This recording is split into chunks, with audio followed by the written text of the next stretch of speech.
For 5 years, all Raymond had wanted was to pass the healer's exam.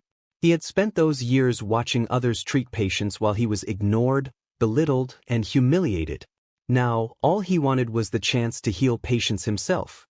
As he sat on the wooden bench, the faces of the patients he had saved flashed before his eyes. The feelings were indescribable, and his resolve hardened. The blue screen appeared before him, showing that his steel heart skill had increased. Raymond was surprised to see that his determination had grown even stronger just from thinking about his patients. Hansen encouraged Raymond further, reassuring him that he could pass the exam. Renewed by Hansen's words, Raymond's confidence returned. From a distance, one of the senior healers, who had believed in Raymond's technique, watched closely. He was surprised to see how calm and collected Raymond was, despite the pressure. Suddenly, the large doors to the hall swung open, and a woman entered, summoning Raymond for his exam. Raymond rose quickly from his seat, his confidence unwavering. He took a seat in a high chair before the examiners. The judges of the healing tower carefully studied his papers. One of the senior judges, surprised by what he read, asked Raymond if it was true that his level was below F rank. Another judge, a young man with red hair, smirked and asked Raymond to demonstrate his healing power.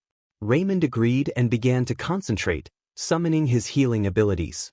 He strained, focusing as green beams of light began to emerge from his hands. But the light was weak and quickly faded into a thin smoke. Raymond had used up all his healing energy, and it wasn't enough. The judges burst into laughter, mocking him openly. An exasperated red-haired judge asked Raymond what he had been thinking when he applied for the exam. Raymond, flustered and defensive, began making excuses like a timid kitten. The judges, unimpressed, told him to leave, but Raymond, desperate for another chance, pleaded with them to allow him to prove his strength in another technique. The red-haired judge's stern gaze, cold and full of disdain, was enough to silence most, but Raymond persisted.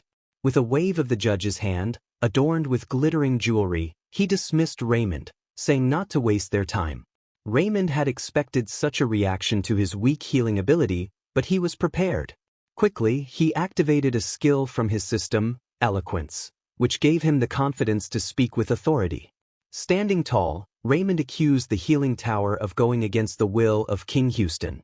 His audacity stunned the red-haired judge, who was horrified by Raymond's boldness.